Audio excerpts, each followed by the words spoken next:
Why did TUSD Superintendent H.T. Sanchez resign? That's the million-dollar question tonight. It appeared two board members attempted to fire the superintendent, but the vote had been postponed 2 weeks in a row until last night.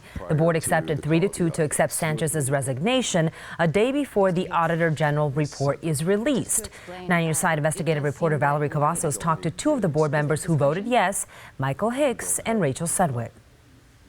The boardroom drama unfolded at the start of Tuesday's public meeting. Sanchez is absent. Adelita Grijalva and Crystal Foster clearly upset. With 3 votes, none of which would have been mine, was ready to fire our superintendent. In my opinion, it has been a witch hunt after our superintendent. That kind of... It was absolutely not a witch hunt. There is no, to my mind, a witch hunt is looking for something that doesn't really exist. It's attacking unfairly, and I don't believe... Did you have things that existed that then would warrant you possibly considering the firing of Dr. Sanchez? That I don't want to comment on. And here's why. This non-disparagement clause in the separation and release agreement.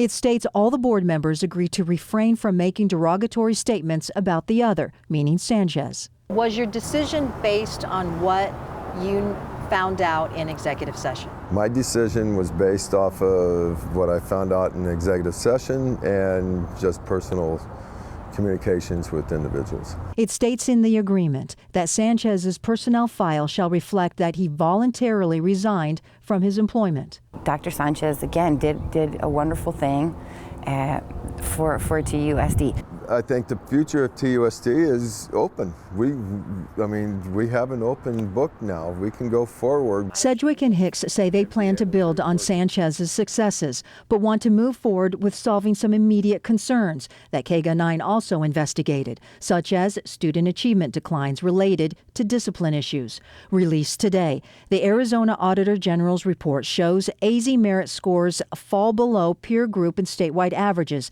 in math, English, and science. Though Sanchez vowed to reduce administration costs and raise classroom spending, the report shows the cost far exceeds peer and state averages, and classroom spending flatlined.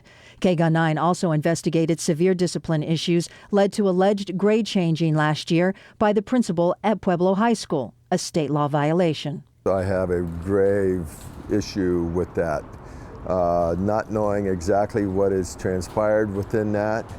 I do want to look into that. Sanchez departs with a flat $200,000, what appears to be about half of what he would have received if he stayed on until the end of his contract, June of 2018.